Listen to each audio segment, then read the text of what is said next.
నేను మీ అందరికీ చెప్పినది ఏంటంటే, చాలామంది గురువులు ఉన్నారు. తమ తమ బాధ్యత నిర్వహించాలా. మొదటి నుండి అంటున్నాను ఒకటే మాట. గురువు అన్నవాడు శిష్యుణ్ణి పీడించి కనుక డబ్బు తీసుకొని తన మార్గం చేస్తుంటే, అధ్యాత్మం చేస్తుంటే, అది అధ్యాత్మ మార్గం కాదు నా దృష్టిలో. విద్య, వైద్యం, అధ్యాత్మం అంటే దేవతా పరికరం. ఇది కనుక అమ్ముడుపోయినా, ఇది కనుక డబ్బుతో కొనుక్కోబడినా ఆ దేశం బాగుపడదు అని నా నమ్మకం. ఇలాగే మీకు చెప్పడం ఏంటంటే, మన జీవితంలో మనం ఎప్పుడైతే తన గురువు దగ్గరికి వెళ్ళాలనుకుంటామో, చాలామంది కష్టాలు ఉన్నాయి. గురూజీ, నా భార్య ఆరోగ్యం బాగాలేదు, నా కొడుకు చదువుకుంటలేడు, మా ఇంట్లో బాగా కష్టాలు ఉన్నాయి, కలహాలు ఉన్నాయి, భార్యాభర్తల్లో కలహాలు ఉన్నాయి, కొడుకు మాట వినడం లేదు, డబ్బు రావడం లేదు, ఇవన్నీ ఉన్నాయి.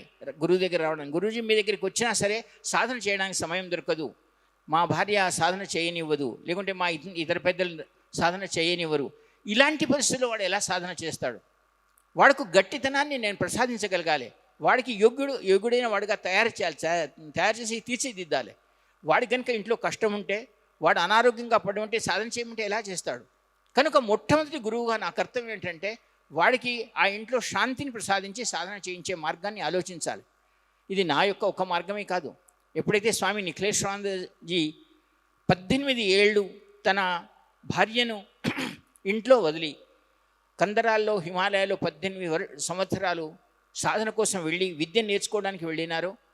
ఆ విద్య నేర్చుకునేటప్పుడు తాను తన జీవితంలో ఆ 18 ఏళ్ళలో తన భార్య చాలా చిన్నది, మాతాజీ చాలా చిన్నది. ఆమె తాంత్రిక సిద్ధి అనే పుస్తకంలో 5 ఉత్తరాలు రాసినాడు. మనం కనుక నిజంగా మీరు కనుక ఆ తాంత్రిక సిద్ధి ఆ పుస్తకం చదివితే, గురూజీ మాతాజీకి రాసిన ఏదైతే ఉత్తరాలు ఉన్నాయో కంటికి నీళ్లు తెరుస్తాయి. ఒక కుటుంబంలో జరిగే ప్రతి కలహానికి, ప్రతి దుఃఖానికి అదొక అద్దం పడుతుంది. గురూజీ అన్నాడు, నేను లోక కళ్యాణం చేయాలంటే, నేను తపస్విని కావాలంటే నీకు ఇది సహించక తప్పదు అని గురూజీ చెప్పడం జరిగింది. ఆ ఉత్తరాలు నేను చదివిన వాడిని కనుక నేను మీకు చెప్పేది ఏంటంటే, నిజంగా కంటికి నీళ్ళు తెచ్చే విధంగా ఉన్నాయి. మీ జీవితంలో ఈ విధమైన కష్టాలు మీ జీవితంలో కూడా ఉన్నాయి. మీకు ఆ కష్టాల నుంచి కడతెరిస్తే కానీ నేను మీకు సాధన మార్గంలో ముందుకు నడపలేను. కనుక ఈ ప్రశ్న గురూజీకి కూడా సిద్ధాశ్రమంలో వచ్చింది. గురూజీ తన భార్య పిల్లను వదిలేసి కదా 18 ఏళ్ళు వెళ్ళినారు. ఆయన ఎక్కడికి వెళ్ళిన తర్వాత ఒకరోజు సిద్ధాశ్రమంలో ఇలాగే ఆలోచించుకుంటూ కూర్చుంటే, అక్కడున్న సిద్ధులు చాలామంది వచ్చి గురూజీ యొక్క చింతకు కారణం అడిగిన, ఎందుకు చింతితంగా ఉన్నారు అంటే, గురూజీ అన్నారు, నేను ఇక్కడ సిద్ధాశ్రమంలో తపస్సు చేసుకుంటూ బాగానే ఉన్నాను, మీరు తపస్సు చేసుకుంటూ బాగానే ఉన్నారు. భారతదేశం అక్కడ రగిలిపోతోంది.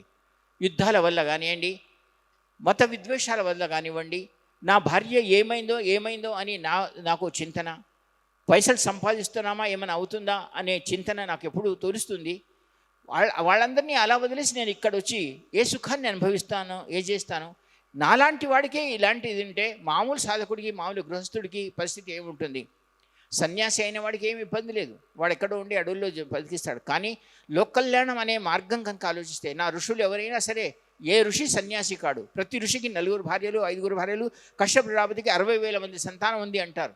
అది ఎంతవరకు ఆయన ఎన్ని సంవత్సరాలు జీవించాడు అది తర్వాత సంగతి. వీళ్ళ తర్వాత ఇంత చేసి కూడా వాళ్ళు అడవిలోనే ఉన్నారు. మనం చూసేది ఏంటంటే, రాజకుమార్తెలు రాజకన్యలైనా సరే ఋషులతో పెళ్ళాడాలని బాగా ఆలోచించేవారు. ఎందుకంటే రాజరికంలో, రాజ మందిరంలో ఉన్న సుఖం కంటే ఋషి దగ్గర ఉన్న సుఖం ప్రతి క్షణం అతను కాపాడుతూ ఉంటాడు. ఆ దైవ బలం వాళ్ళ దగ్గర ఉంది అనే భావన వాళ్ళల్లో ఉంది. కనుక ఋషులతో అడవిలో ఉండి మనం సుఖంగా ఉండవచ్చు, ఎలాంటి కష్టం లేకుండా ఉండవచ్చు అనే ప్రక్రియ ఋషుల్లో కానీ, మునుల్లో కానీ, అడవుల్లో ఉండే వాళ్ళ దగ్గరికి ఉంది. అలాంటి ప్రక్రియను పరమపూజ్య సద్గురుదేవులు ఆ రోజు సిద్ధాశ్రమంలో చింతగా ఉండి ఆలోచిస్తుంటే, దాదా గురువు అయిన, అంటే ఆయన గురువుగారు, మనకు తాత గురువు గారు అనండి, అలాంటి ఆయన ఎందుకు నిఖిలేశ్వరానందజీ అలా కూర్చుండి ఉన్నాడు అడగరా అని అంటే, చాలామంది వచ్చి ఏమైంది మీకు అంటే, నేను ఇంత పెద్ద అంటే సన్యాసి కానివ్వండి, ఇంత పెద్ద నిఖిలేశ్వరానందజీ అయ్యి సిద్ధాశ్రమంలో ఉన్నా సరే నాకు నా భార్య పిల్లల గురించి ఆలోచన కానీ, నా దేశం గురించి ఆలోచన వచ్చి కానీ నేను బాధపడుతున్నాను. ఎంతమందికి నేను సాధనకు రమ్మంటాను, వాళ్ళ సాధనకు వచ్చే ముందు తన భార్య పిల్లలు వదిలి రావడం కానీ, సాధన చేయడానికి ఇబ్బంది పడడం కానీ కనుక చేస్తే వాళ్ళు సాధన ఏం చేస్తారు? వారు చేయలేరు కదా. మరి దీనికి మార్గం ఏమిటి అని అన్నప్పుడు, దాదాగురు స్వామి సచ్చిదానందజీ తన సిద్ధులైన ఒక 3 పిలిచి, ఎవరి వయసు అయితే 2000 సంవత్సరాలు ఉన్నాయో, మీ ఇంత తపస్సు దేనికి? స్వామి నిఖిలేశానందజీకి ఏ చింత అయితే ఉందో ఆ చింతను పోగొట్టే మార్గం ఆలోచించండి అని అన్నప్పుడు ఆ సిద్ధులు ఏమన్నారంటే, మేము సిద్ధులం కాబట్టి స్వామి నిఖిలేశానందజీ చెప్పిన విధానాన్ని తీయడానికి మేము ఒక సిద్ధాఖ్య కవచాన్ని చెప్తాం. ఏ ఇంట్లో ఈ సిద్ధాఖ్య కవచం 108 సార్లు చదవబడుతుందో ఆ ఇంట్లో మేము స్వయంగా వెళ్ళి శాంతిని చేకూరుస్తాం. ఆ ఇంట్లో ఉన్న కలహాలు తీసేస్తాం, ఆ ఇంట్లో ఉన్న తక్కువను తీసేస్తాం, ఆ ఇంట్లో ఉన్న డబ్బు బాధను తీసేస్తాం, ఆ ఇంట్లో ఉన్న బాధలన్నింటి తొలగిస్తాం. ఈ సిద్ధాఖ్య కవచాన్ని వాళ్ళు ఒకసారి అంటే మమ్మల్ని పిలవడానికి 108 సార్లు ఆ కవచాన్ని అని ఆ యంత్రాన్ని కనుక తన ఇంటి గుమ్మం మీద పెట్టే ఆ ఇంట్లో 3 సంవత్సరాల వరకు సుఖశాంతిని మేము చూసుకుంటాం, మేము ఆ ఇంటికి వెళ్తాం, అది మాకు పిలుపు అని చెప్పడం జరిగింది. అలాంటి సిద్ధాఖ్య కవచాన్ని నేను ఈరోజు మీ అందరికీ ఇస్తున్నాను. ఎందుకంటే మీ జీవితంలో నేను ప్రతి నెల మంచి సాధనలు ఇవ్వదలుచుకున్నాను. కానీ మీ ఇంట్లో ఇబ్బందులు ఉంటే మీరు సాధనలు ఎలా చేయగలరు? దానికని సిద్ధాఖ్య కవచం ఎవరైతే తన దగ్గర పెట్టుకుంటారో ఆ సిద్ధాఖ్య ఇంట్లో పిల్లలు చదవని వాళ్ళు కూడా చాలామంది నా దగ్గరికి వస్తున్నారు. సార్ మా వాడు నీట్ పరీక్ష రాస్తున్నాడు, పరీక్షల్లో పాస్ కాలేదు, ఇంజనీరింగ్ చేస్తున్నాడు, చదువుకుంటలేడు, వాడు వేరే ఏదేదో ఉన్నాయి, ఇవన్నీ చెప్పుకుంటూ వచ్చినారు. ఈ సిద్ధాఖ్య కవచాన్ని ఇంట్లో పెట్టుకుని ఆ బాలుడు కానీ వాళ్ళ తల్లిదండ్రులు కానీ 108 సార్లు చదివి 7 రోజులు తన ఇంట్లో పెట్టుకుని ఆ పిల్లవాడికి మెడలో ఆ యంత్రం వేసినట్టుగా వాడు చదువులో ఎలాంటి మతిభ్రమణం ఉన్నా, బుద్ధి పని చేయకపోయినా బుద్ధి పనిచేస్తుంది. అది చాలా శ్రేష్టమైన సిద్ధాఖ్య కవచంగా చెప్పబడి ఉంది.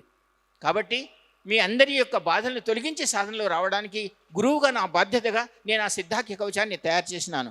మీరందరూ కూడా ఆ లాభాన్ని పొందాలని సిద్ధాఖ్య కవచం ఉంది, దాన్ని ఇంటి గుమ్మం మీద పెట్టి ఇంట్లో కలహాలు లేకుండా, అశాంతి లేకుండా శాంతి వచ్చేలా ఆ సిద్ధాఖ్య కవచాన్ని 108 సార్లు చదివి మీరు లాభం పొందుతారని ఆశిస్తూ ఆ సిద్ధాఖ్య కవచాన్ని మీరు సాల్ మీద తీసుకుని ఈరోజు కానీ రేపు కానీ ఈ 3 రోజులు ఎప్పుడైనా సరే 108 సార్లు పాఠం చేసి ఆ యంత్రాన్ని మీ ఇంటికి తీసుకుపోతానని ఆశించి మీ ఇంట్లో జీవితంలో సుఖశాంతులు పొందుతారని ఆశిస్తున్నాను, ఆశీర్వదిస్తున్నాను.